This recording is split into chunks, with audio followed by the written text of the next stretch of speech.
नमो अरिहन्ताणं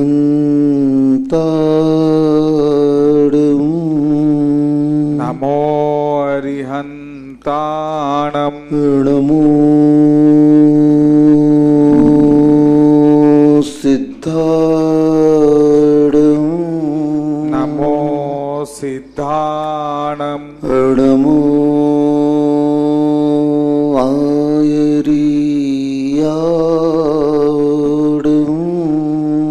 नमो आयर्याणं नमो वज्रायाणं नमो वज्रायाणं नमो लोये सब्बसाहुडं नमो लोये सव्वसाहुणं हानित्य घटती आयु है पर पाप मति घटती नहीं।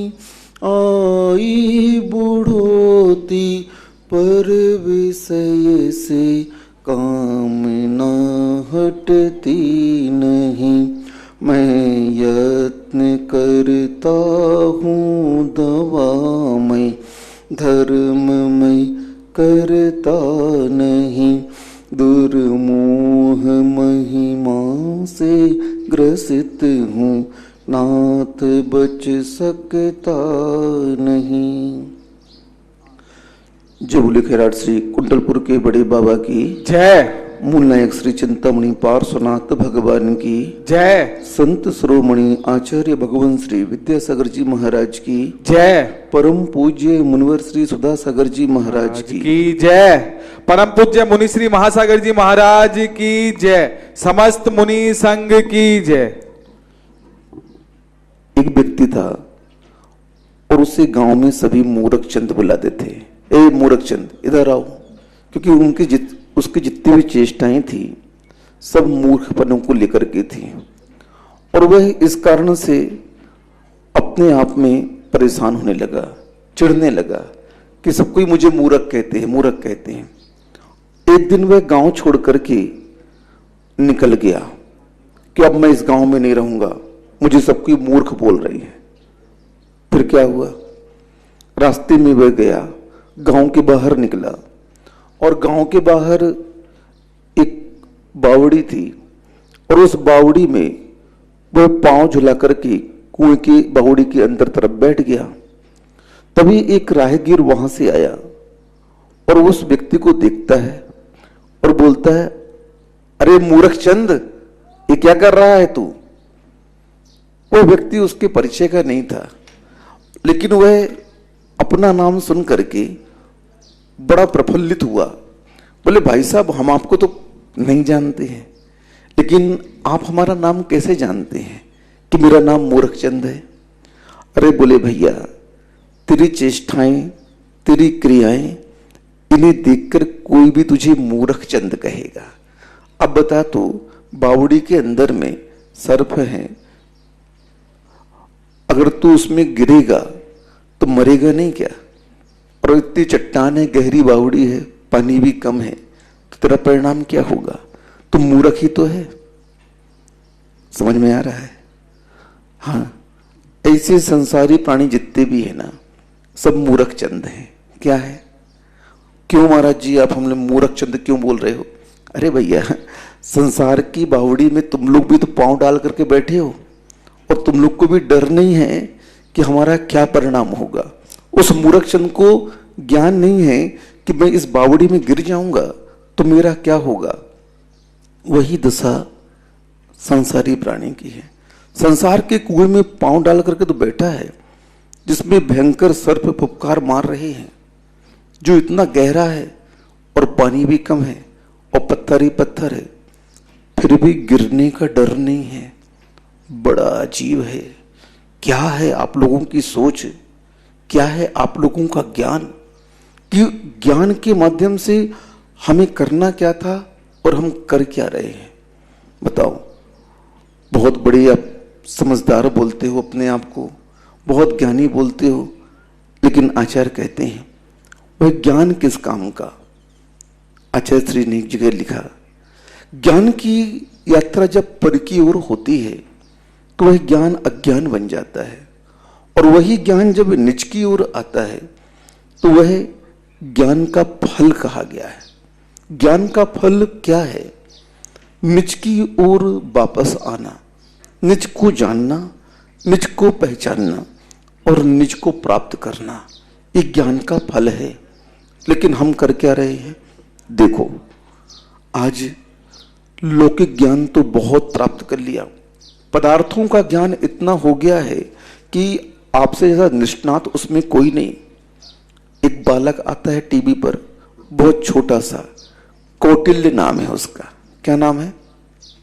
उससे जो कुछ भी पूछो विश्व की जानकारी के बारे में पूरा बता देता है, यानी हाजिर जवाब बालक है।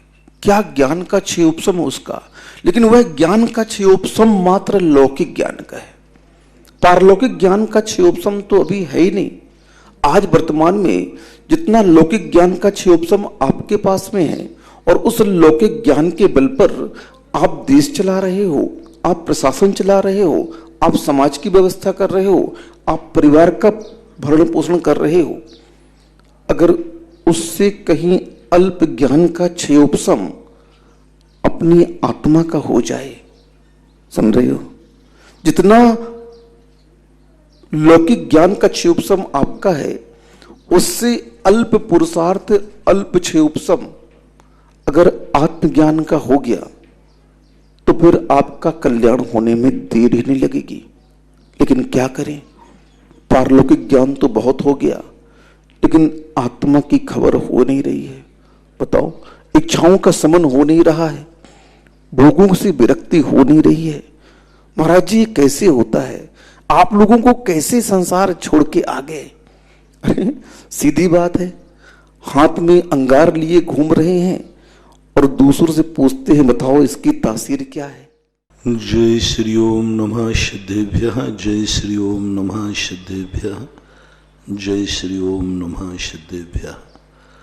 सर्वमंगल मांगल्यम सर्वकल्याणकारकम प्रधानम सर्वधर्माणां जैनम जयतु शासनम, जैनम जयतु शासनम, जैनम जयतु शासनम। पंच परमेष्टि भगवान की जय। आचार्य श्री गुरुवर कुंद कुंद महाराज की जय। आचार्य श्री गुरुवर विद्यासागर जी महाराज की जय। परम पूज्य मुनिवर श्री सुधा सागर जी महाराज की जय।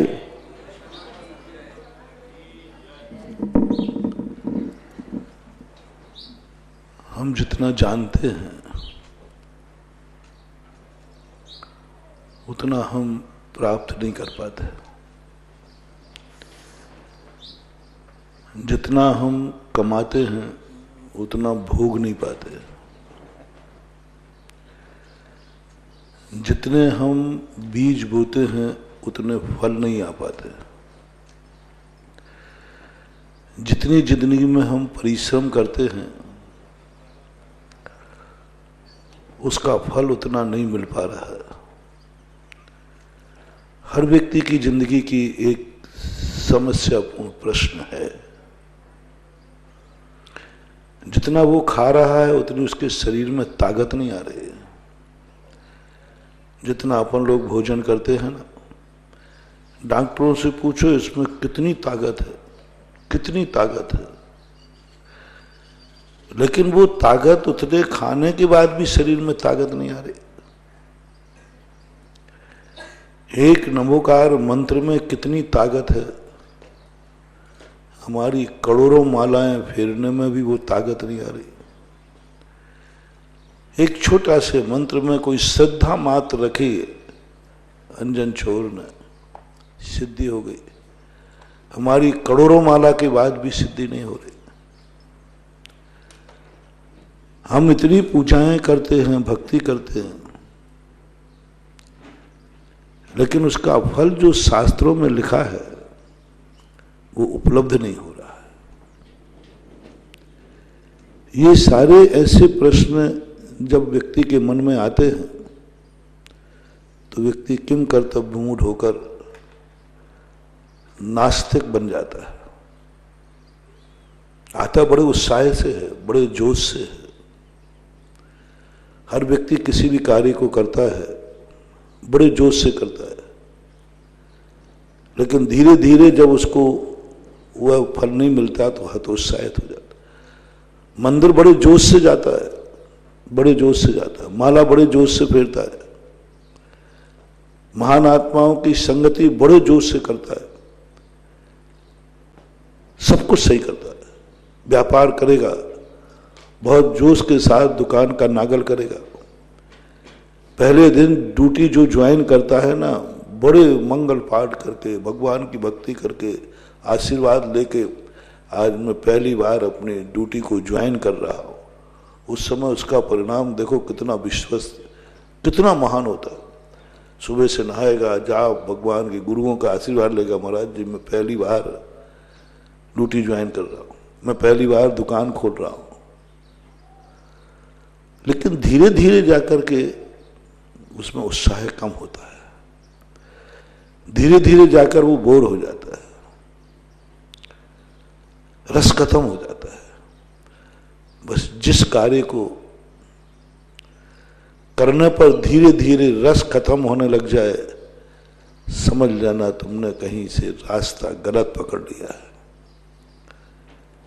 या कोई मामला कुछ अलग ढंग का है। अधर्म किसे कहते हैं? संसार किसे कहते हैं? जिसके बाद व्यक्ति को थकान हो, विश्राम की जरूरत हो, वही। जितना पाने के बाद आप लोग गृहस्थी बसाते हैं, कितने उमंग के साथ बसाते हैं,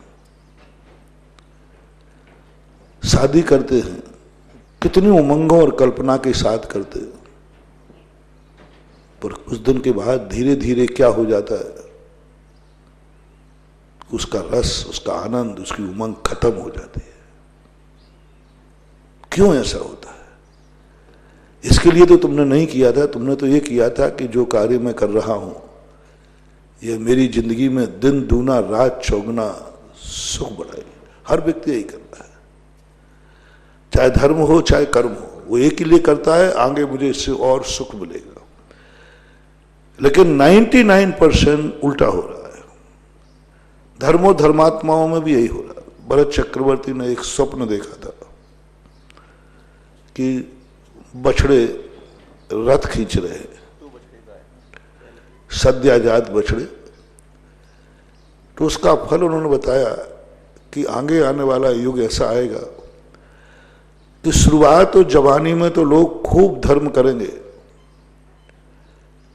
लेकिन जैसे जैसे उनकी उम्र ढलती जाएगी वे धर्म के प्रति हतोत्साहित होते जाएंगे, उदासीन होते जाएंगे, उनका जोश खत्म हो जाएगा धर्म करने में। मुनि बनेंगे, लेकिन जैसे जैसे वो बड़े होते जाएंगे, मुनि बनता है कोई व्यक्ति तो मूलाचार में ऐसा आया, प्रतिदिन एक नया नया आनंद फूटना चाहिए। मुनि दीक्षा के दिन जो आनंद आया, दूसरे दिन और आनंद आना चाहिए, तीसरे दिन और आनंद आना चाहिए।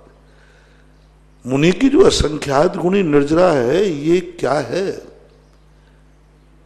असंख्यात गुणी निर्जरा बता रही है कि उसकी प्रति समय प्रति दिन अनंत गुणी विशुद्धि है। कार्य यदि गुणकार है तो विशुद्धि गुणकार, क्योंकि निर्जरा तो विशुद्धि से होती है, संयम लब्धि स्थान से होती है। अब हमें यह निर्णय करना है, हमने तो शास्त्रों में पढ़ लिया कि वृत्ति की, प्रतिमाधारी की, मुनियों की असंख्यात गुणी निर्जरा होती है, लेकिन हमें विचार करना है कि हो भी रही है कि नहीं।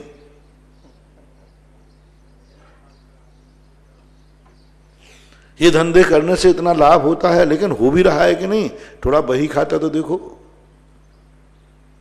देखो तो सही। प्रत्येक प्रतिमाधारी से मैं कह रहा हूं एक अहंकार बन गया है। त्यागी वृत्ति से विशेष कह रहा हूं, साधु संतों से विशेष कह रहा हूं, आर्यिका माताओं से विशेष कह रहा हूं कि एक तरफ अपन सबको एक साथ देखना है। शास्त्रों में लिखा कि जिस दिन से मुनि बनता है प्रति समय असंख्यात गुणी निर्जरा करता है। ये गुणी निर्जरा तो बहुत बड़ी निर्जरा कहलाती। अब इसको दो चीजों पर देखना है। एक गुणी निर्जरा स्वयं की अपेक्षा, जब वो स्वयं अपने परिणामों से आज जो निर्जरा की कल उससे ज्यादा करेगा, परसों उससे ज्यादा करेगा, नरसों से ज्यादा करेगा। प्रतिदिन गुणकार निर्जरा, अपनी अपेक्षा, पर की अपेक्षा नहीं, तुलना नहीं। उनको बोलते हैं वो सब अपने नसीब में नहीं है। छेदोपस्थापना चारित्र जिनका होता है उनको नहीं है। उनमें तो मात्र इस युग के, इस क्षेत्र के 24 तीर्थंकरों को ही ये नसीब है, किसी को नहीं, गणधर परमिष्ठी को भी नहीं। मात्र 24 तीर्थंकरों को, क्योंकि उनके छेदों पर स्थापना चारित्र नहीं होता, नियम से सामायिक चारित्र होता है। उनकी विशुद्धि को वर्तमान चारित्र बोलते, वे दूसरे की तुलना नहीं करते। वो कहते हैं एक समय पहले जो मेरा परिणाम था दूसरे समय का परिणाम विशुद्ध होगा, तीसरे समय का और विशुद्ध होगा, चौथे समय का, यानी जिंदगी भर जब से उन्होंने 8 वर्ष अंतर मुहूर्त से उन्होंने केवल ज्ञान प्राप्त किया, 8 वर्ष अंतर मुहूर्त से व्रत ग्रहण किए। तीर्थंकर जो हैं सदा 8 वर्ष अंतर मुहूर्त के अंदर वृत्ति बन जाते, स्वाभाविक रूप। जितने तीर्थंकरों के पंच कल्याणक होते हैं, सभी पंच कल्याणक तीर्थंकर जिनके होते हैं, 2-3 कल्याणक वालों की चर्चा नहीं है, पंच कल्याण, वे नियम से 8 वर्ष अंतर मुहूर्त में पंचम गुण स्थान को प्राप्त हो ही जाते, स्वाभाविक। उनको कुछ प्रयास नहीं किया, उनका ऐसा संस्कार है। जैसे आप लोग घड़ी में अलार्म भर के लाते हैं ना, तो जितना अलार्म भर दिया वो घड़ी उस समय बजेगी, अलार्म बजेगा, लेकिन आप उसे रोकना चाहें तो नहीं, वो तो बजेगी। इसी प्रकार तीर्थंकर पूर्व भाव से, तीर्थंकर प्रकृति के बंद होते ही यह अलार्म बन जाता है कि जैसे ही तुम 8 वर्ष के पूरे होगे तुम्हारे अंदर नियम से पंचम गुण स्थान प्रकट होगा। और जैसे ही पंचम गुण स्थान प्रकट होता है उसी दिन से उनकी चरम विशुद्धि, प्रति क्षण विशुद्धि, स्वयं की अपेक्षा। ये तो अनुमान से बता रहा हूं, क्योंकि गृहस्थ अवस्था में वर्धमान चारित्र नहीं कहा, देश संयम को वर्धमान चारित्र नहीं कहा। देश संयम प्रति समय अनंत गुणी विशुद्धि बढ़ा सकता है, नहीं कहा। क्यों नहीं कहा? क्योंकि उनमें उतार चढ़ाव आता है। 24 घंटे में गृहस्थ जो है कुछ ऐसे कार्य करता है जिसमें विशुद्धि घटती ही घटती है, एक नहीं रह सकती। मैंने सोचा 8 वर्ष अंतर मुहूर्त से वर्धमान चारित्र क्यों नहीं कह गया, वर्धमान विशुद्धि क्यों नहीं कह दी? नहीं, क्योंकि 24 घंटे में गृहस्थ सुबह तो पूजा करता है, दुकान में जाके सांची झूठी बोलता है, पंचेंद्रिय के विषयों का सेवन करता है, परिवार से राग द्वेष करता है, कोई दुश्मन आ जाए तो उससे भिड़ता भी है, लड़ता भी है, झगड़ता भी है, युद्ध भी करता है, क्रोध करता है, मान करता, माया करती। यानी गृहस्थ 24 घंटे में उसके कार्य ऐसे हैं कि उसकी विशुद्धि एक समान रह ही नहीं सकती, कितने बड़ा हो।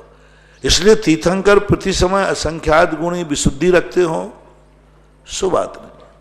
लेकिन फिर भी मेरा अनुमान ऐसा है कि शायद महान आत्माएं हैं, सब कुछ करते हुए भी उनके परिणामों की विशुद्धि बनी हो, क्योंकि क्रिया से हम विशुद्धि को नहीं नाप सकते। कई बार क्रिया अशुभ है लेकिन विशुद्धि शुभ है। महान आत्माओं की क्रियाएं, कुंद भगवान ने जैसे लिखा कि महान आत्मा की क्रियाएं जय विस्म भुजंतो बेजो पुरुषो न मरण मुमे आदि। महान आत्माएं जहर का पान करती लेकिन वो मरते नहीं है। सम्यक दृष्टि पंचेंद्रियों के भोगों को भोगता है, भोग मंदे ही दब्बाण मछेद नान मदिराणम। तम कुणदि सम्मदिष्टि तम सब्बम निर्जल। वे तो पहले न, शायद ऐसा हो, आगम वचन नहीं है। लेकिन जब से वो मुनि बनते हैं तब से तो उनका नियम से वर्धमान चारित्र ही होता है, वर्धमान विशुद्धि ही होती है। क्योंकि मुनि के लिए कोई ऐसे कार्य नहीं करना कि ऊंचे नीचे कार्य करना। मुनि को कोई ऐसा कार्य नहीं करना जो अभी तो बहुत ऊंचा कर रहा है फिर बाद में बहुत नीचा कर रहा हो, नहीं। मुनि की पूरी चर्या ऐसी है जो हर चर्या एक से एक बढ़कर है। सामायिक से भी ज्यादा आहार में निर्जरा कर सकता है, ध्यान की अपेक्षा विहार में निर्जरा कर सकता है। वो मुनि के ऊपर है, उनके परिणामों के ऊपर है। क्योंकि पश्यन अपि न पश्यति, खादति भी न खाद्यति, बुर्वन अति न बुर्वती। पूज्यवर अमृतचंद सूरी महाराज ने बात कही, पश्यन अपि न पश्यति। साधु की दृष्टि एक ऐसी हो जाती है, वो सबको देखता है, देखने में आता है लेकिन वो देखता नहीं है।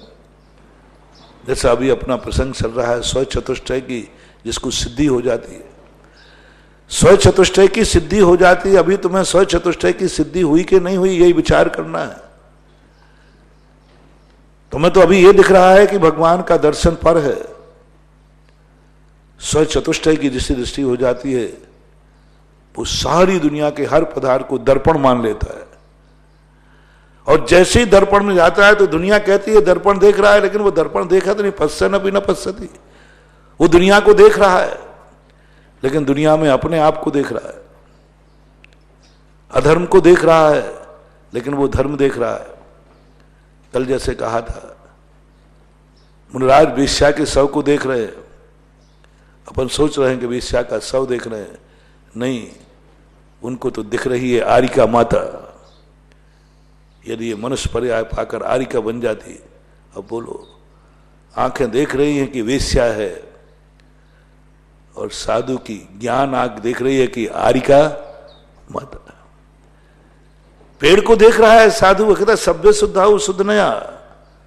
वो चेतन ज्ञान घन स्वरूपी आत्मा को देखता है। अपन समझ रहे महाराज पेड़ की तरफ देख रहे हैं, नहीं, वो पेड़ को देख ही नहीं रहे, तो भगवान आत्मा दिख रही है। देखते हुए भी नहीं देख, क्योंकि उसने हर वस्तु में स्वचतुष्टय की स्थापना कर ली। एक बहुत बड़ी कला दे रहा हूं, 1-1.5 महीने से जो प्रवचन चल रहे हैं, बहुत बड़ी कला है। जैसे कल मैंने कहा था, हम दुनिया को हटाना चाहें नहीं हटा पाएंगे, दुनिया से कीचड़ खत्म करें नहीं कर पाएंगे, दुनिया से हम असंयमों को हटा दें नहीं हटा पाएंगे, हम इनसे दूर हट जाएं नहीं हट पाएंगे। दुनिया में कोई ऐसा स्थान नहीं जहां पापी नहीं हो, कोई ऐसा स्थान नहीं जहां अधर्म ना हो, कोई ऐसा स्थान नहीं जहां पर कर्म वर्णाएं ना हो। 3 लोक में एक भी स्थान नहीं जहां कर्म वर्णाएं ना हो, सब जगह भरी पड़ी है। मात अपन को स्वचतुष्टय की सिद्धि करना है, स्वचतुष्टय को स्वर्ण बनाना है, स्वचतुष्टय की एक कला सीखना है कि सारी दुनिया मेरे सामने दर्पण बन के आवे। बस एक सिद्धि करो, एक सिद्धि करो, सारी दुनिया दर्पण बन जाए। पश्यन अपि न पश्यति, बस तुम देख रहे हो, तुम्हें कुछ भी दिख नहीं रहा है। पूज्यवर अमृतचंद सूरी महाराज ने हम लोगों को इस साधना के लिए सूत्र दिया। उनका यही तो तुम्हारे लिए आदत डालना है, क्योंकि केवल ज्ञान प्राप्त करने के बाद ऐसे ही होगा। केवल ज्ञानी ऐसे ही करते हैं, ऐसे ही होता है केवल ज्ञानी को, कि केवल ज्ञानी अपने ज्ञान में सब कुछ जानते हैं लेकिन उन्हें कुछ भी नहीं जानते। वे सब कुछ उनके ज्ञान में झलकता है। दर्पण तले वो सकला प्रतिफलंती मालिका से, पूरे पदार्थ द्रव्य गुण पर्यायों से सब झलकते हैं, लेकिन भगवान जानते ही नहीं, उनको खबर ही नहीं, उनके अनुभव में नहीं आती, उनके अनुभव में नहीं आती, उनके ज्ञान में नहीं आती। पूरा का पूरा 3 लोक की सुख दुख सब पर्याय जान रहे हैं, लेकिन उनके अनुभव में नहीं आती। कैसी दशा है। ज्ञान स्वयं का ज्ञान जान रहा है, स्वयं के ज्ञान में आ रहा है, लेकिन जो बताते हैं ज्ञानानुभूति व आत्मानुभूति, ये एकांत नहीं है। ज्ञान जो जानता है वही आत्मा अनुभव करती है, लेकिन सर्वज्ञ भगवान और वीतरागी मुनिराज, इन दोनों के संबंध में ये सूत्र लागू नहीं होता। ये सूत्र होता है अज्ञानियों में, ये सूत्र होता है छद्मस्तों में, ये सूत्र लागू होता है व्यवहारियों में, ये सूत्र लागू होता है बहिर्मुखी लोगों में, औदैहिक भाव में। वो जो जानते हैं उसी में तन्मय, वो देखते हैं उसी का अनुभव करने लग जाते हैं। सामने जो वस्तु दिखी, दुश्मन दिखा, दुश्मन का अनुभव, प्रिय दिखा, प्रिय का अनुभव, पिता दिखे, पिता का अनुभव, मां दिखी, मां का अनुभव, दुश्मन दिखा, गुरु दिखे, गुरु का अनुभव, पत्नी दिखी, पत्नी का अनुभव, भगवान दिखे, भगवान का अनुभव, पशु दिखा, पशु का अनुभव, सांप दिखा, सांप का अनुभव, बिच्छू दिखा, बिच्छू का अनुभव, पेड़ दिखा, पेड़ का अनुभव, गधा दिखा, गधा का अनुभव, पापी दिखा, पाप का अनुभव। जो कुछ भी दुनिया में दिखा वो उसी का अनुभव करने लग जाते हैं। इसे हमारे यहां निमित्त दृष्टि बोलते हैं, पर्याय दृष्टि बोलते हैं। इसी को हमारे यहां मूढ़ अज्ञानी कहते हैं, इसी को औदैहिक भाव कहते हैं। बहुत बड़ी पकड़ने का प्रयास करना, उस स्वयं चतुष्टय की धीरे धीरे मैं निखार ला रहा हूं। इस स्वयं चतुष्टय को प्राप्त करने के चमत्कार दिखा रहा हूं। इसके लाभ देखना कितने भयानक हैं, इतने हैं अपरंपार असीम। एक बार इसकी सिद्धि हो जाए, इसलिए मैं नाना तरीकों से, नाना रूपों से, क्योंकि मैंने जान लिया तुम्हें हम कहीं वो स्थान नहीं बता सकते जहां तुम्हें पाप का बंध ना हो। वो लोग हम तुम्हें नहीं बता सकते जहां तुम्हारे लिए पापी लोग एक भी नहीं मिले। सिद्ध सलाह में मिलेंगे अनंत गोदिया जीव। मैं कहां भेजूं तुम्हें? इस कोरोना से कहां भेज के बचाऊं तुम्हें? कौन से देश में भेज दूं? सारा विश्व चपेट में है। आज विश्व का कोई भी देश अपने देश में किसी को नहीं आने दे रहा है। मैं कहां भेजूं? कहां भेजूं? और बाहर जाने भी नहीं दे रहा है, बोले तुम जहां वहीं रहो। मैंने कहा ये तो कोरोना की मामला तो हमारे शास्त्रों में यही तो है, तुम इस 3 लोक के बाहर नहीं जा सकते और 3 लोक में भी कोई आ नहीं सकता। तो साहब इसमें तो पापी पापी भरे संसार में, उन्हीं के बीच में रहो, अलग से कोई स्थान नहीं, कोई स्थान नहीं।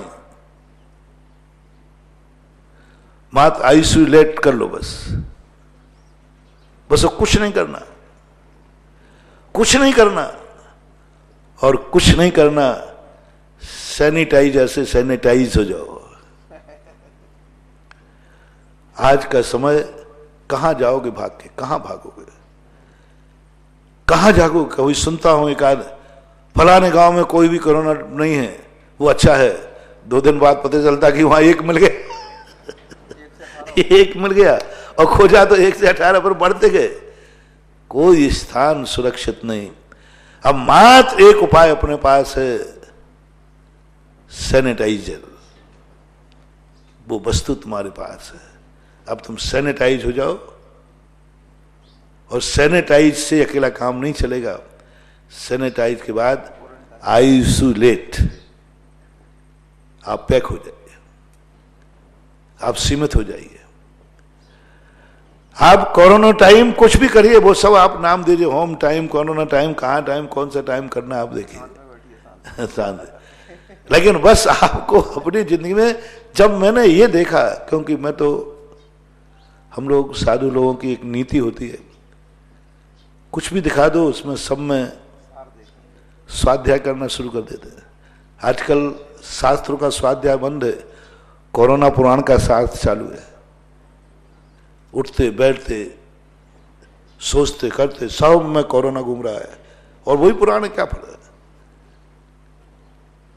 अब किताबों में क्या ढूंढूं? प्रत्येक चेहरा एक किताब है। अब किताबों के पन्नों में क्या ढूंढूं? हमें तो आजकल जिसको देख लेता हूं उसी में कोई ना कोई पुराण दिख जाता है। सब पुराण चलता है, जब भी देखता हूं, जहां देखता हूं, जहां देखता हूं वही पुराण, वही स्वाध्याय। गगन बिहारी भगवान को देखता हूं, स्वाध्याय चालू हो जाता है। गणधर परमेश्वर के चरणों पर जाके वंदना करता हूं, वहीं से एनर्जी चालू कर। लेने वाला चाहिए, कण कण में एनर्जी भरी हुई है। लेने वाला चाहिए, उसे इतनी सारी दुनिया में भरी है। जो मैंने प्रारंभ में कहा था, भोजन में ताकत तो बहुत है, लेकिन अब ताकत निकाल नहीं पा रहे वो। जितना भोजन अपन करते हैं इसमें बहुत ताकत है। एक दिन का भोजन जो अपन करते हैं ना, 1 महीने की ताकत आराम से मिल जाती है, लेकिन सब वेस्टेज जा रहा है, ग्रहण तो बहुत कम हो रहा है। धर्म जितना अपन करते हैं इतने करने की जरूरत नहीं है, थोड़े से भी मिल जाते, कहीं भी मिल जाती है। अभी मैं कुछ दिन से 2-3 दिन से गणधर परमेष्ठियों के चरणों के पास बैठने लगा, उनकी वंदना करने जाता।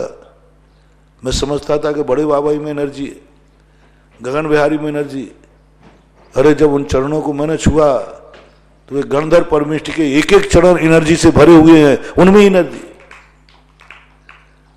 उनको छूते ही एकदम हाथ कंपनमान हो जाए, वहां एनर्जी। कुछ नहीं महानुभाव, अपना एक सोच, अपनी एक दृष्टि बदल दो, अपनी एक जठराग्नि ठीक कर लो, थोड़ी सी वस्तु भी बहुत ताकत दे देगी। सब जगह पुरानी पुराण है, सब कुछ किताब है। किताब खोलो तो किताब में वही मिलता है, कुछ नहीं मिलता। किताब में वही मिलता है जो दुनिया में है। दुनिया में जो है वही तो किताब में लिखा है। 6 द्रव्य, 7 तत्व, 9 पदार्थ, इसके अलावा और क्या है। और देखो प्रैक्टिकल है। अभी कोरोना जो चल रहा है उससे संबंध में चिंतन करो, स्व चतुष्टय का तुलना करो समय सार की। समय सार भी क्या कहता है, बाहर मत जाओ, नाम बदल दिया, बहिर्मुखी होगा तो यहां कर्म रूपी कोरोना चिपक जाएगा, और यहां घर से बाहर निकलोगे वहां घर से बाहर है, यहां शरीर आत्मा से बाहर है। प्रक्रिया वही है, स्थान बदल गया। उन्होंने कहा आत्मा से बाहर मत जाओ, उधर का घर से मत रहो, तो दूसरा आगे हो जाए तो सैनिटाइजर हो जाओ, सैनिटाइज हो जाओ अपने आप में, दूसरा प्रभाव नहीं पड़े।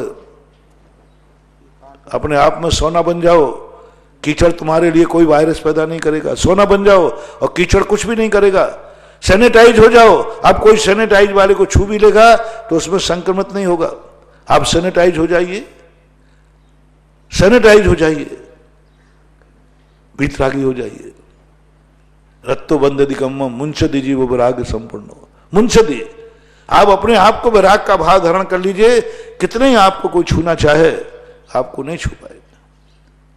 सैनिटाइज हुई, और सैनिटाइज अपन को होना है, दूसरे को नहीं करना।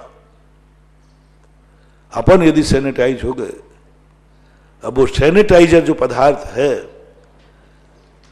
और आइसोलेट जो होना है, वो ही हमारी जिंदगी का इस युग में सुरक्षा कवच है। बस एक बार वो प्राप्त करना है। हमें जो सामने आ रहा है हम तद्रूप हो जाते। दुश्मन सामने आता हम क्रोध कर लेते। हमने अभी कल परसों जिज्ञासा में प्रश्न आया था ना, अपन वीतरागी हैं कि नहीं, अपन को सम्यक दर्शन हुआ है कि नहीं, अपन धर्मात्मा है कि नहीं। बहुत छोटा सा थर्मामीटर दिया था। तुम्हारे सामने दुश्मन आता है, आपके परिणाम कैसे होते। आप सर्वज्ञ भगवान की जरूरत नहीं है, बड़े बड़े जोशियों की जरूरत नहीं है, कोई ज्यादा ज्ञान की जरूरत नहीं है। अपने सामने जब दुश्मन आता है तुम्हारे परिणाम कैसे होते हैं, सम्यक दर्शन है कि नहीं, वीतरागता भी है कि नहीं। दुश्मन सामने आता है और पक्का है जो मेरा सर्वनाश करने वाला है, पूरा सब तरफ से बुरा करने वाला है, और वो तुम्हारे सामने आते ही तुम्हारा भाव क्या होता है। यदि क्रोध का, द्वेष का, तुम फेल हो गए, तुम्हारा प्रसम गुण खत्म हो गया, तुम्हारी असंख्यात गुण ऊर्जा खत्म हो गई, तुम्हारी विशुद्धि खत्म हो गई। तुम्हें दुश्मन को देखकर तुम दुश्मन के अनुसार हो गए। दुश्मन किसका नौकर्म है? क्रोध का। दुश्मन नौकर्म है क्रोध का, और हमने देख के क्रोध कर लिया। सेकंड नंबर, यानी जो व्यक्ति दुश्मन को देखकर द्वेष जाग जाए, दुश्मन को देखते हमारे बुरे परिणाम हो जाए, सबसे बड़ा कठिन काम है ये। राख से भी ज्यादा कभी कभी ये कठिन हो जाता है। दुश्मन को जिसने हमारा सर्वनाश किया हो और उसके प्रति हमारा द्वेष भाव न जागे, बहुत कठिन। और यही परीक्षा है। यदि तुमने दुश्मन को देख करके दुश्मन का भाव नहीं आया, क्रोध नहीं आया, तो 33 नंबर से तुम पास हो गए। डिवीजन नहीं बनी, पास हो गए। इधर दूसरा अपना राग का व्यक्ति आया, प्रिय व्यक्ति आया, हमारा हित करने वाला, हमारा हर कार्य में सहयोग देने वाला, हमारी जय जयकार करने वाला, उसको देख करके हमारे मन में राग भाव आ गया। हम गए 33 नंबर तक रह जाएंगे, 33 नंबर आगे नहीं बढ़े। लेकिन उसको देखने के बाद भी हमारे मन में राग भाव नहीं आया, हमें कोई उनके प्रति विशेष नहीं आया, कुछ नहीं, दोनों के प्रति शाम भाव रहा। सेकंड डिवीजन पास हो गया। अभी भी मेरिट लिस्ट नहीं, अभी भी मेरिट लिस्ट नहीं। देश दुश्मन के प्रति द्वेष नहीं आया, प्रिय के प्रति राग नहीं आया, ये सेकंड डिवीजन का नंबर है। अब आगे जो फर्स्ट डिवीजन आने वाली है उसमें क्या करना है? अब दोनों को एक दृष्टि रखना है। इधर तो द्वेष नहीं किया, इधर राग नहीं किया। अब फर्स्ट डिवीजन लाने के लिए क्या करना है? दोनों को एक बराबर दृष्टि से देखो। अर्घावतारण असि प्रहारन में सदा, दोनों को एक दृष्टि, बड़ी कठिन है। एक दृष्टि, द्वेष नहीं किया, ठीक है महाराज मैं मान लूंगा, दुश्मन भी आएगा, मैं कोई द्वेष नहीं करूंगा, समता भाव धारण कर लूंगा। मान जाओगे? मानते, समझाते हम लोग तो दुश्मन से लाई भी छोड़ दे। ठीक महाराज आज के बाद में विकल्प छोड़ता हूं, कुछ नहीं करो। देखो तुम इतना राग मत करो। ठीक महाराज आप कहते हो तो राग भी छोड़ दूंगा। ये इतना सरल है। लेकिन दोनों को एक मानना है, दुश्मन और प्रिय, पुण्य और पाप। एक पाप का उदय आया तीव्र और एक पुण्य का उदय आया तीव्र, दोनों को एक मानना है। स्वर्ग और नरक को एक मानना है, साता असाता को एक मानना है, मान और अपमान को एक मानना है। ये कठिन है, बहुत कठिन। दोनों को एक कह दो तुम, दुश्मन और इसमें कोई अंतर नहीं है। यदि ये कह दिया तो हम फर्स्ट क्लास में चले गए। अभी मेरिट लिस्ट नहीं आई, मेरिट लिस्ट, दोनों में साम बुद्धि रखना फर्स्ट क्लास है। जैसे यशोधर महाराज का आया, सैनिक ने कष्ट दिया, गले में सांप डाला, चेलना ने उपसर दूर किया, लेकिन दोनों को महाराज के मन में किंचित मात्र भी दोनों के प्रति थोड़ा भी अंतर नहीं आया। दोनों को तथास्तु, दोनों के लिए एक समान, किंचित मात्र भी, पुराणों में जो कथन है, दोनों में एक भी अंतर नहीं लिया, दोनों में साम बुद्धि से उनको देखा, वो महाराज मेरिट लिस्ट में आ गया। अपन लोग दोनों में राग द्वेष तो उत्पन्न नहीं करेंगे, लेकिन साम भाव दोनों एक मानना, साता असाता को एक मानना, बमने भनेवा, बन और भवन को एक मानना, कंचन और कांच को एक मानना, असाता कर्म का उदय आ गया, एक मानना बहुत कठिन है। भूख की वेदना और भोजन करने का आनंद, दोनों को एक मानना है। कैसे लगे भैया अपन? देखो भूख की वेदना, गर्मी और खाने के बाद का आनंद, दोनों एक हो सकते हैं क्या? मेरे से तो नहीं होगा भाई, अभी मैं तो कह रहा हूं माता। इसलिए तो हमें केवल ज्ञान नहीं है, इसलिए तो कोई रिद्धियां नहीं है, इसलिए तो श्रेणी नहीं है, क्योंकि हम क्षुधा को और भोजन को, असाता को और साता को एक नहीं कह पा रहे, नहीं कर पाएंगे। हम नहीं कह सकते हैं कि असाता और साता एक है। कह सकता हूं, अनुभव में नहीं आ रही एक कि इधर फूल को और कांटों को एक कह दूं, सोने और कंचन को एक कह दूं। दृष्टि में आ रहा है, अनुभूति में नहीं आ रहा है। ज्ञान में आ रहा है, क्रिया में नहीं आ रहा है। ज्ञान में आ रहा है, ज्ञान में पक्का आ गया, इसमें कोई संदेह नहीं है, लेकिन क्रिया में अभी नहीं आ पा रहा। ज्ञान में आ गया, पक्का आ गया, पूरा सब कुछ आ गया ज्ञान में, लेकिन क्रिया में नहीं आ पा रहा है कि वो समता भाव कैसे आए। और जो मेरिट लिस्ट में आने वाले लोग हैं उनको पता ही नहीं चलता कौन मित्र है और कौन शत्रु है, वो है दशा शुद्ध उपयोग की। अभी तो दोनों को वो जान रहा है, ये मित्र है ये दुश्मन है, लो में साम रख रहा है। उसके तो ज्ञान में ही नहीं आया कि शत्रु कौन और मित्र कौन, साता क्या असाता क्या। कांटे पे पैर पड़ा कांच पे तो भी वैसे ही चल रहा है, अच्छी सड़क आ गई तो वैसे ही चल रहा है। किंचित उसके अनुभव में नहीं आया कि मेरे पैर में कांच लग गया है, उसको अनुभव में नहीं आया मेरे पैर के नीचे फूल आ गया है, उसके अनुभव में नहीं आया कि असाता कर्म का उदय है। सप्तम गुण स्थान से ऊपर ऐसी दशा हो जाती है। सप्तम गुण स्थान, छठे गुण स्थान तक कोई व्यक्ति मेरिट लिस्ट में नहीं आ सकता। छठे सातवें गुण स्थान तक व्यक्ति फर्स्ट क्लास आ सकता है,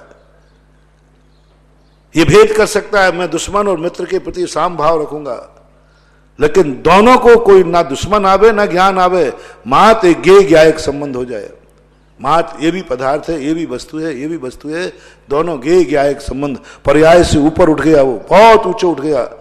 पर्याय को सारी छोड़ करके मात्र एक वस्तु को देख रहा है, वो अप्रमत्त गुण स्थान से चालू हो जाता है। जब अप्रमत्त स्थान में साधु जाता है, कुछ नहीं, उसको पता ही नहीं है, होश ही नहीं है कौन मित्र था। मात्र एक साक्षी भाव बनता है, एक ज्ञा भाव बनता है। वो दशा यदि जब थोड़े पंचम काल में ऐसी दशा बहुत क्षणिक होती है, जहां गे ज्ञा एक संबंध आ जाए, पुण्य और पाप की रेखा भी नहीं आए, कौन पुण्य और कौन पाप, कौन असाता कौन साता, कौन शत्रु कौन मित्र, ऐसी रेखा बहुत क्षण के लिए आती है। कभी तत्व चिंतन करते करते एक आध क्षण को आती है, धड़ाम से गिर जाता है, नहीं ये मित्र है ये दुश्मन है। साम बुद्धि तक तो बहुत देर तक टिक जाती है, और साम बुद्धि जब तक चल रही है तब तक प्रमाद है, छठा गुण स्थान है। और जैसे दोनों की साम बुद्धि खत्म होकर के मात गे है, कौन मित्र कौन शत्रु, कौन अच्छा कौन बुरा, कौन नरक कौन स्वर्ग, क्या भूख क्या रोटी, क्या धूप क्या छाया, क्या कांटा क्या फूल, ऐसी बुद्धि जब जाती है, सप्तम गुण स्थान में जीव होता है। और वो सप्तम गुण स्थान का इस कलयुग में बहुत छोटा काम है। चतुर्थ काल में महामुनियों का सप्तम गुण स्थान का ऐसा काल था, जो सप्तम गुण स्थान में जाते तो ऊपर ही बढ़ते जाते थे, आगे पहुंच जाते थे, शपथ श्रेणी मार लेते थे और कुछ नहीं करते, वो कुछ नहीं, मेरिट लिस्ट में आ गए। वो गे गया एक संबंध।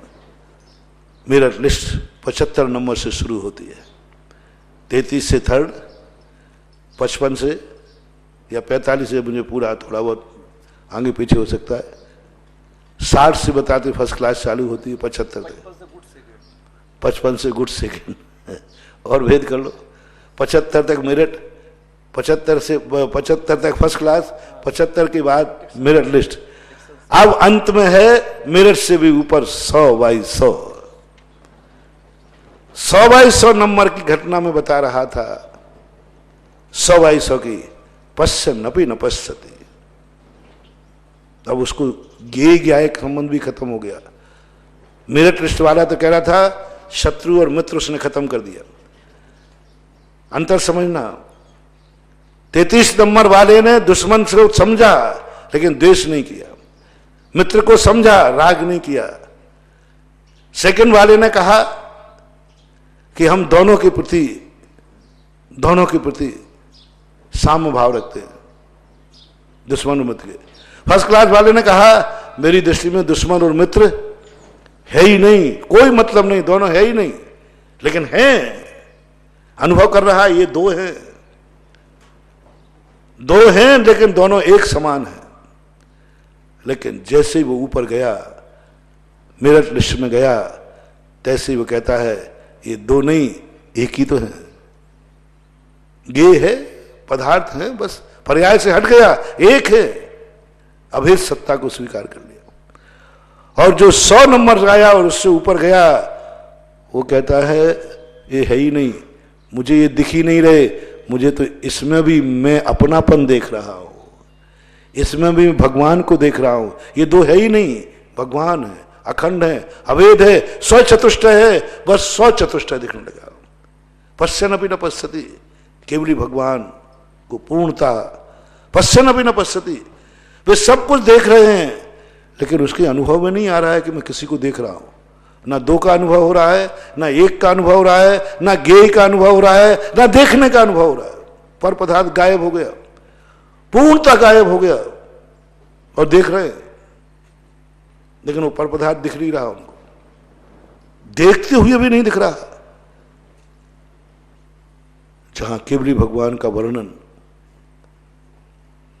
पूज्यवर नैमी कुंद भगवान ने नियम सार में कहा, गजब, 3 लोग, मैं तो चाकृत्य है।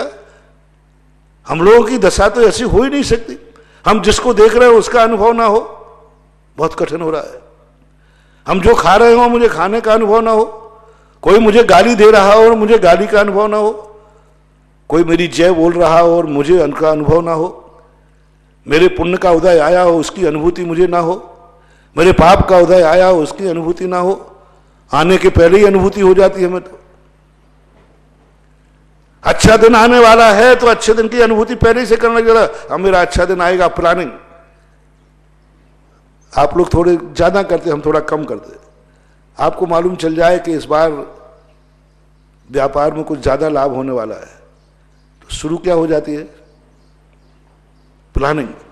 यदि इतना लाभ हो गया तो ये करूंगा, ये करूंगा, ये करूंगा, ये करूंगा, और बस ये करूंगा, ये करूंगा, ये करूंगा, शेख चिल्ली और कल्पनाएं। अभी पैसा आया ही नहीं है लेकिन उम्मीद जमी है, और बस कल्पनाएं भरना शुरू हो जाता, अगले महीने में आएगा तो मैं ये करूंगा। अरे आ तो जाने दो भला आदमी, और बुरे दिन की खबर अभी आई नहीं है, मां सुनी है, कांपने लगे। जोशी ने बता दिया है कि तुम्हारा बुरा डाउनफॉल आने वाला है, फलानी तारीख। तो चेहरा आज से क्यों उतर रहा है? आज से क्यों उतर? अपनी आदत तो है कि बुरी खबर सुनते ही हवा खिसक जाए, अच्छी खबर के फूल जाए, और हमारा नेचर कह रहा है कि तुम्हें वो कि बुरी खबर आ नहीं जाए, बुरा हो जाए तो भी तुम्हें बुराई की अनुभूति नहीं, अच्छा हो जाए तो अच्छाई की अनुभूति नहीं, तुम सब देखते रहो और तुम्हें कुछ भी नहीं दिख रहा है। सारी दुनिया देख रही है कि महाराज 1 घंटे से उधर देख रहे हैं और 1 घंटे से उधर देख रहे, और सब उनके सामने से आ रहे जा रहे थे। बाद में महाराज से पूछा, महाराज जी आप वहां कौन कौन जा रहा था, किस किस को देखा आपने? तो महाराज कहते मुझे कुछ नहीं देखा। तो आपको हाथ ऐसा लगाना, महाराज आपको दिखता है कि नहीं? लो 1 घंटे साधु देखता रहा, सब उसके सामने से निकलते रहे, लेकिन उसको खबर नहीं है कि कौन निकला मेरे सामने। आंख में प्रतिबिंब पड़ा, आंख को ने देखा लेकिन उसके अनुभव में नहीं आया। खा देना पीना खा देते, खा रहा है। पूछा महाराज आपने क्या क्या खाया? मुझे पता ही नहीं, मुंह चल रहा है, पेट में जा रहा है, अनुभूति में। ओहो, बनारसी दास जी पंडित जी कहते हैं महाराज जब आहार करते हैं अंदर गटागटी,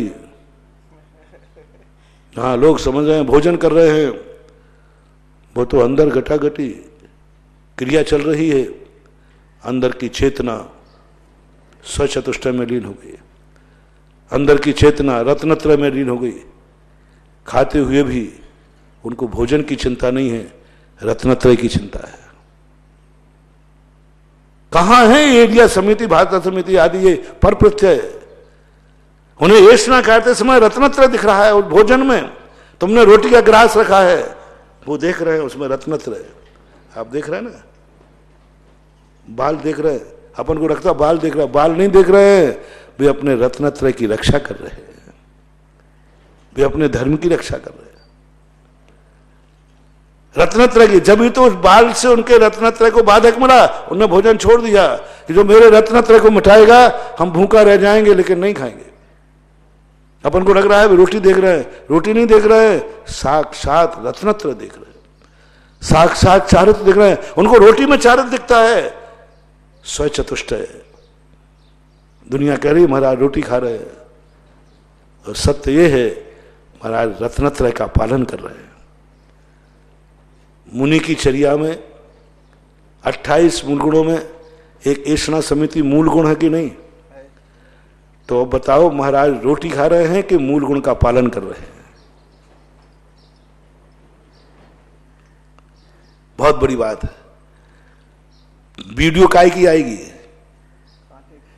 महाराज रोटी खा रहे हैं, लेकिन महाराज से पूछा, महाराज क्या कर रहे हो? सर्वज्ञ भगवान से पूछा, भगवान ये क्या कर रहे हैं? बोले वो रत्नत्रय का पालन कर रहा है, वो अपने मूल गुण का पालन कर रहा है। एक स्थिति बोले, वो तो मूल गुण का पालन कर रहा है, भोजन नहीं कर रहा है। हमारा मुनि भोजन करते ही नहीं है, वो तो मूल गुण का पालन कर रहा है, लेकिन भोजन की क्रिया तो होती है। भोजन तो खाएगा, लेकिन खादे तो बिना उसको स्वाद जो आ रहा है ऐषणा समिति का आ रहा है, उसको स्वाद जो आ रहा है वो रत्नत्रय का आ रहा है, उसके अनुभव जो हो रहा है वो रत्नत्रय का हो रहा है, भोजन का अनुभव नहीं होता। वो स्वाद भी ले रहा है, लेकिन स्वाद की अनुभूति नहीं कर रहा है। स्वाद ले रहा है वो। साधु को स्वाद लेना पड़ता है। जागृत मन कहा, एक मिनट साधु को यदि ये कह दिया साधु ने, मैंने ये वस्तु तो ली थी, क्या स्वाद था? स्वाद तो पता ही नहीं। प्रायश्चित, प्रायश्चित लेने को कहा। जिस वस्तु का जो स्वाद है वो स्वाद साधु को खाते समय नियम से लेना पड़ेगा, लेना ही पड़ेगा, नहीं तो प्रायश्चित है। जब तुम्हें स्वाद नहीं आया तो इसका अर्थ है कि तुम्हारा एक अंतराय होता हमारे यहाँ चलित रस का। यदि तुम्हें स्वाद नहीं आया तो तुमने तो बेचरित खा लिया होगा। तुम्हारा फिर त्याग, तुम्हारा नमक का त्याग है, और तुमने कहा हमने स्वाद ही नहीं लिया, तो फिर एक नियम टूट गया ना। यदि मान लो वो चले थे, उसमें गंध आ रही थी, मैंने गंध ही नहीं ली, मैंने तो इंद्री जीत ली, मैंने तो इंद्री जीत ली, इसलिए तुम्हें गंध नहीं आई, उसमें बेस्वाद नहीं लगा। बोले मैंने तो रसना इंद्री को जीत लिया। तो जनवाणी कहती प्रायश्चित ले ले, तूने रसना इंद्री को नहीं जीता है, तूने एक मूल गुण को दोष किया। तो स्वाद, जागृत मन, पूरा स्वाद लेना पड़ता है एक एक वस्तु का।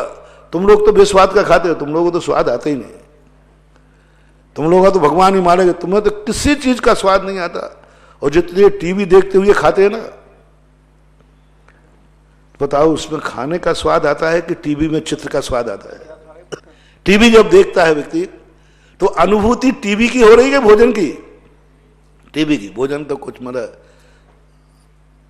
लोग कहते महाराज जी हम लोगों को बालचंद, अरे तुम बालचंद देखते ही कहो, तुम तो खा जाते हो। बाल भी कहता है ये तो मेरा बाप निकला। अनुभूति किसकी आ रही है? बहुत अच्छा उदाहरण है। जैसे एक टीवी देखने वाला व्यक्ति भोजन खा रहा है, उसे भोजन का स्वाद नहीं आ रहा है, टीवी का स्वाद आ रहा है। ऐसे ही साधु में थोड़ा अंतर आ गया। वो होता यही है, वो भोजन कर रहा है, भोजन का स्वाद नहीं आ, लेकिन स्वाद ले रहा है, वो बता देगा तुरंत। दो मुखी दृष्टि होती है साधु की, दो मुखी दृष्टि चमत्कार है। स्वाद भी ले रहा है और खा भी नहीं रहा है, और स्वाद ले रहा है बस। लेकिन स्वाद ले रहा है, स्वाद की अनुभूति नहीं कर रहा है। स्वाद ज्ञान का विषय बन गया, ज्ञेय का विषय बन गया, ज्ञान का विषय बन गया, लेकिन वो स्वाद का ज्ञाता नहीं है। ज्ञाता और ज्ञान में बहुत अंतर है। आत्मा का स्वभाव ज्ञान नहीं है, आत्मा का स्वभाव ज्ञाता है। लोग ज्ञान और ज्ञाता को एक मानते हैं। ज्ञान अलग चीज है, ज्ञाता अलग चीज। और उसी के लिए मैं कह रहा हूं कि संसारी प्राणी का ज्ञान के अनुसार ज्ञाता बन जाता है वो संसारी, और जो ज्ञान अलग है और ज्ञाता अलग है। ज्ञान तो हो रहा है इसमें फलाना स्वाद है, और ज्ञाता वो अपने रत्नत्रय का ज्ञाता है, अपनी आत्मा का ज्ञाता है। जैसे सर्वज्ञ भगवान सब जान रहे, ज्ञान में सब आ रहा है, लेकिन उसके वो ज्ञाता नहीं है। बहुत सोच करके कुंद कुंद भगवान ने पूरे समय सार में आत्मा का स्वभाव ज्ञान दर्शन नहीं। उमा स्वामी महाराज ने कहा है ये तो लक्षण है, उपयोग लक्षण है, लक्षण से कोई मतलब ही नहीं। पूरे समय सार में ज्ञान को आत्मा का स्वभाव नहीं बताया, ज्ञाता दृष्टा को बताया, ज्ञायक को स्वभाव बताया। ज्ञाता दृष्टा ही मेरा स्वभाव है, ज्ञान स्वभाव नहीं। ज्ञान तो पता नहीं क्या क्या जानता है। यदि ज्ञान के अनुसार हम अनुभूति करेंगे तो हमारा कबाड़ा हो जाएगा। और ज्ञान ही अनुभूति कराने वाला, तो औदैहिक भाव हो गया। वो तो जो देखेगा वो अनुभूति कराएगा, जो सुनेगा वो अनुभूति कराएगा। साधु सुन रहा है गाली, अनुभव में गाली नहीं आ रही, अनुभव में गाली नहीं आ रही। देखना, साधु से कहा, एक बार मैंने बच्चों से पूछा था, किशनगढ़ में छात्रावास के बच्चों को अध्ययन करा रहा था समय सर। उन्होंने कहा महाराज जी कैसे संभव है, कैसे संभव है कि गाली सुन रहा है, उन्हें गाली का अनुभव नहीं हो रहा है, ज्ञान हो रहा है, ज्ञाता का अनुभव हो रहा है। मैंने कहा देखो, किसी ने साधु से कहा मूर्ख, गाली है कि नहीं? तुम्हारी दृष्टि किस पे चली गई? इसने मुझे मूर्ख कहा। ज्ञान ने पकड़ लिया, इसने मूर्ख कहा। कान ने पकड़ा मूर्ख, कान ने ज्ञान से कहा मूर्ख, और ज्ञान ने अनुभूति कहा मूर्ख, और मूर्ख आया तो डंडे उठ गए। अब देखना, साधु बस सुनता हुआ भी नहीं सुन रहा है, मूर्ख कान में आया, ज्ञान ने कहा, क्या कहा इसने? मूर्ख। ज्ञानी कहता है मुझे समझ में नहीं आ रहा है, अनुभव में आ गया, साधु को अनुभव है, इसने मूर्ख कहा है। मूर्ख कैसे बना? पहली क्लास में आ जाओ, अपन बहुत सारे ज्ञानी बन गए। पहली कक्षा वाला कैसे पढ़ता है? मां में ऊ की मात्रा मुंह। सब लोग पहली कक्षा में पहुंच जाओ, ऐसे ही पढ़ते थे अपन। मूर्ख शब्द की उच्चारण करना है, स्पेलिंग, मां में ऊ की मात्रा मुंह, और खा के ऊपर रेप, मूर्ख, मूर्ख कहा है। अब ज्ञानी व्यक्ति देखो, मुनि महाराज पहली कक्षा में आ गए, बोले इसने क्या कहा? मूर्ख। संधि करो, मां धन ऊ धन रा धन खा। ओहो, यही तो मैंने सामायिक में ध्यान किया था, मां का, ऊ का, रा का, खा का। ये तो शुक्ल ध्यान के बीजाक्षर हैं, ये तो शुक्ल ध्यान के बीजाक्षर हैं, ये तो पंचकर्मा की प्रतिष्ठा के बीजाक्षर हैं। ये बीजाक्षर तो वो हैं जिससे भगवान प्रतिष्ठित होते हैं, भगवान प्रतिष्ठित होते हैं इनसे। तो ये वो बीजाक्षर हैं जो तो मंत्र हैं। ओ, इसने मूर्ख नहीं कहा, इसने तो मुझे मंत्र दिया, मां ऊ राखा। और महाराज ने अनुभव में लाया, ओम ह्रीम मां ऊ राखा नमः, ओम ह्रीम मां ऊ राखा नमः। अब अनुभव में आ गया मंत्र, और ज्ञान में आया मूर्ख, बस सुनता हुआ भी नहीं सुन रहा है। सुनने में आया मूर्ख, और अनुभव में आ गया मां ऊ राखा। ये तो मंत्र है, बहुत बड़ा मंत्र मानव, बहुत बड़ा मंत्र। यह है स्व चतुष्टय का चमत्कार। जिसको स्व चतुष्टय की सिद्धि हो जाए, वो मूर्ख शब्द में भी मां ऊ राखा निकाल देगा, और ओम ह्रीम अपनी तरफ से लगाएगा, और नमस्कार क्रिया कर लेगा। देख लीजिए, वो सामने कह रहा मैं महाराज को मूर्ख कह के आया हूं, और महाराज कह रहे हैं मूर्ख, मुझे तू मंत्र दे के आया है। वो कह रहा मैं महाराज को मूर्ख कह के आया हूं, खुश है, और महाराज कह गए ये मुझे मंत्र दे के गया, मां ऊ राखा का मंत्र दे के गया। बस ओम ह्रीम जोड़ेंगे, ओम ह्रीम मां ऊ राखा नमः, नमः अपनी क्रिया होगी, ऐसी परिणति बन जाती है। तो अपना ये स्व चतुष्टय जो अपना अभी प्रसंग चल रहा है, अपन अभी इसी प्रसंग को लेंगे कि जितना अपन को मिलना चाहिए वो मिल नहीं पा रहा, क्या कारण है, स्व चतुष्टय की क्या स्थिति नहीं बन पा रही है, इसको अपन आगे और चर्चा करेंगे। अभी आज इतना ही विराम करता हूं। महावीर भगवान की